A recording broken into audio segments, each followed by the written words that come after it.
Welcome back to Daily Grind. I hope you all enjoyed the first episode. On this episode, I'm not going to toe the line. I'm actually going to rip it out of the ground and use it to hang a no whining sign. Today's topic, tariffs.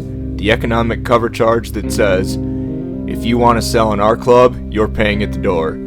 You've heard every flavor of talking head tell you they're bad, outdated, or un-American. But as Donald Trump extends more state power over markets and wreaks havoc on the global trade system with his tariffs. Even though there's been these so-called deals, the walkaway tariff rate that was now effective is substantially higher than it was when the president entered office on January 20th. So for that reason, these tariffs that went into effect on midnight are going to lead to higher consumer prices. His tariffs, his unhinged tariff policy has raised prices for everyday Americans on everything that they need to survive.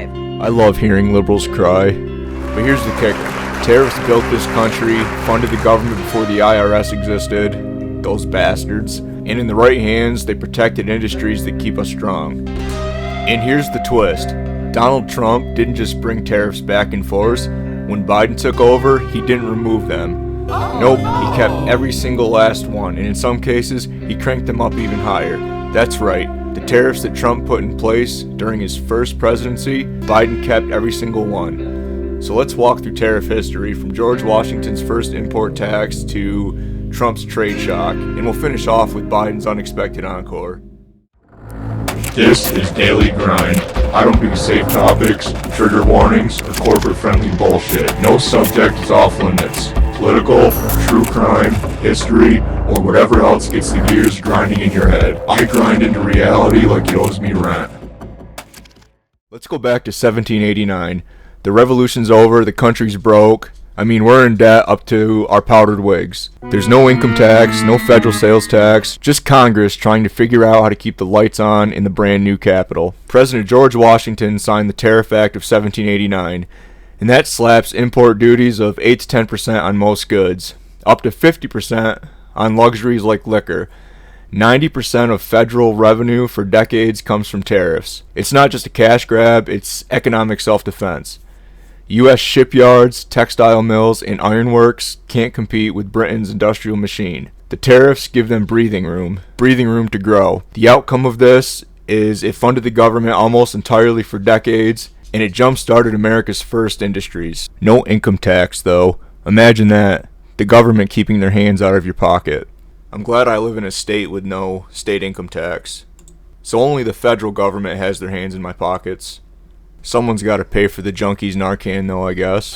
Okay, moving on before I go down that rabbit hole. By 1828, tariffs are running high to protect northern mills and iron foundries. Congress passes a 45% tariff.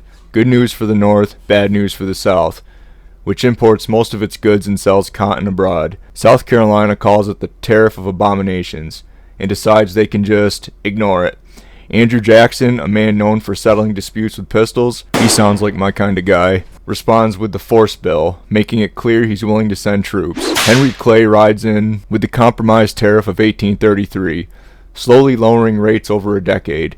Crisis averted, but tariffs just proved they can almost split the country in two. In reality, what really split the country in two was the Democrats wanting their slaves and the Republicans taking their slaves away. And I think the Democrats are still mad over the Republicans taking their slaves away. Anyways, back to tariffs. What this did is it temporarily cooled sectional tensions, but deepened the North-South economic divide. 1846. President James K. Polk passes the Walker Tariff. The Walker Tariff drops rates from 32% to 25%. Why? The southern agricultural states want cheaper imports, and Britain's willing to buy some more cotton if we lower the prices. Imports rise, trade with Britain flourishes, and revenue stays stable thanks to higher trade volume.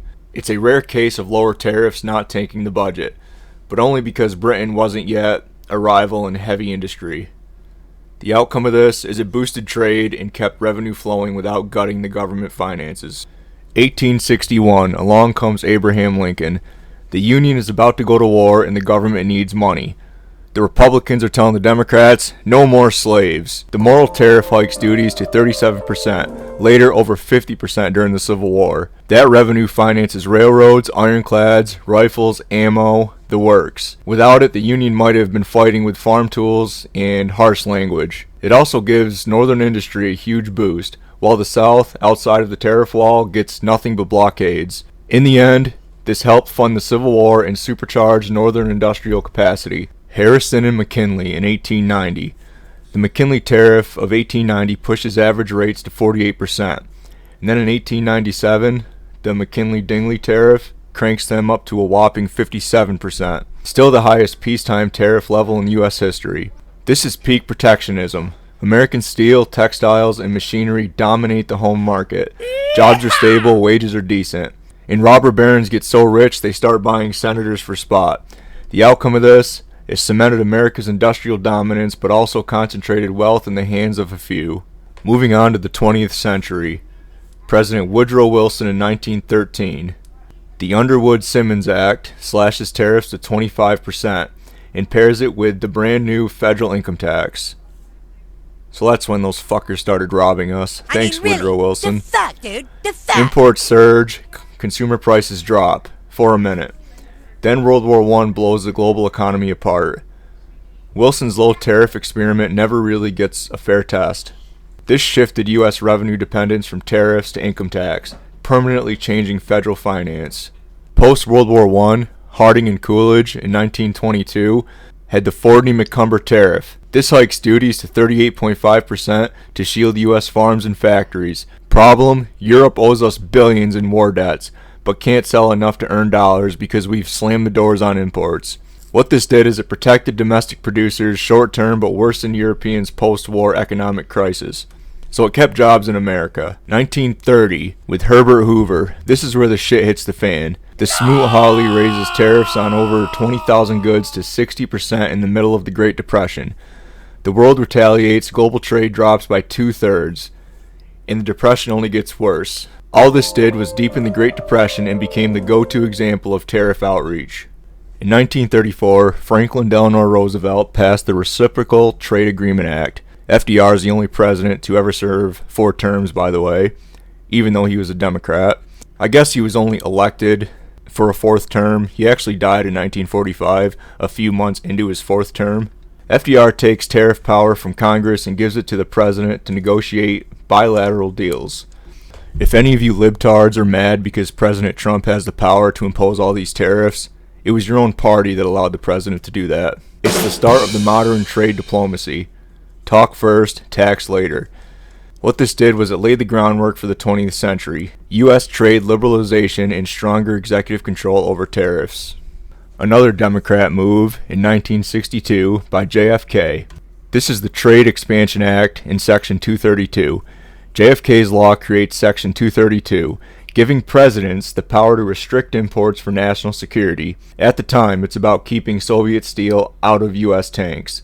The outcome of this Trade Expansion Act in Section 232 is that it created the legal weapon later used by Trump for steel and aluminum tariffs. Thanks, Democrats. That's another knee slapper. Fucking liberals. It looks like you assholes created your own problems. Now we're on to the 21st century. In 2002, President George W. Bush used the steel safeguard to slap temporary tariffs of up to 30% on imported steel. The WTO rules against it. The EU threatens to hit Harley-Davidson and orange juice, and Bush pulls the plug early. This briefly boosted U.S. steelmakers, but collapsed under international retaliation pressure. So they don't always work. Barack Obama in 2009 uses the China tariff safeguard to put a 35% tariff on Chinese tires after imports surge. It works for a couple of years, then imports just shift to other countries. This saved the U.S. tire job short term, but had limited long-term impact as production shifted offshore to other people. 2018 to 2020, and again in 2025, the tariff trifecta. Trump comes in swinging like no other president since McKinley. Section 201, safeguard tariffs on solar panels and washing machines to give U.S. producers breathing room. Again, keep jobs in America. Section 232, 25% on steel, 10% on aluminum, citing national security and the need for domestic capacity. Remember the Trade Expansion Act in Section 232 by Democrat JFK in 1962, which gave the presidents the power to restrict imports for national security? Yeah, Trump used it, and you're all mad about it. Section 301, massive tariffs on hundreds of billions of Chinese goods over IP theft and forced tech transfers. The 301 fight with China leads to the Phase 1 deal in 2020. China agrees to buy more U.S. goods, make some IP changes, and open certain markets. But COVID slows the purchases, but the framework stays. The result? Imports from China fall, U.S. steel and aluminum outputs rise, and billions in new factory investments start pouring into the country.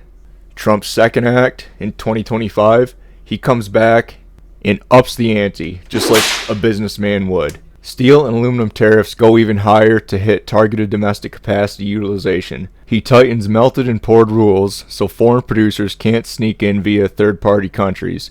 Section 301 tariffs get a refresh. They targeted more Chinese tech, electronics, and EV components.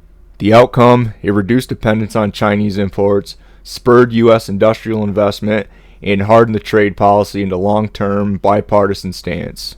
2024, Joe Biden steals the election and beats Trump. And Mr. Biden is the tariff keeper who turned the dial from 10 right up to 11 and blew the speakers.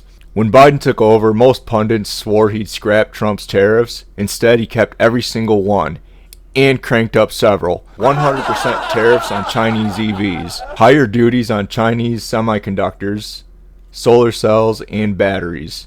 All Section 232 steel and aluminum tariffs stay in place. Oh, and the Section 301 tariffs, still there, and in some categories even higher. The message was clear. Trump built the tariff wall. Biden added a few floors. And for the first time in decades, both parties were basically saying the same thing on trade. We're done letting Beijing dump on our industries. This outcome locked in Trump-era trade protections, and even escalated them, making strategic tariffs a bipartisan fixture. Here's the point. Tariffs aren't magic, and they're not poison. They're a tool. Washington used them to build the country. Lincoln used them to win a war. McKinley used them to make America an industrial juggernaut. Biden proved they were not just partisan theater by keeping them and raising them. This is Daily Grind. I'm Steven, your host. Thank you for listening. I'll see you next time on the next grind.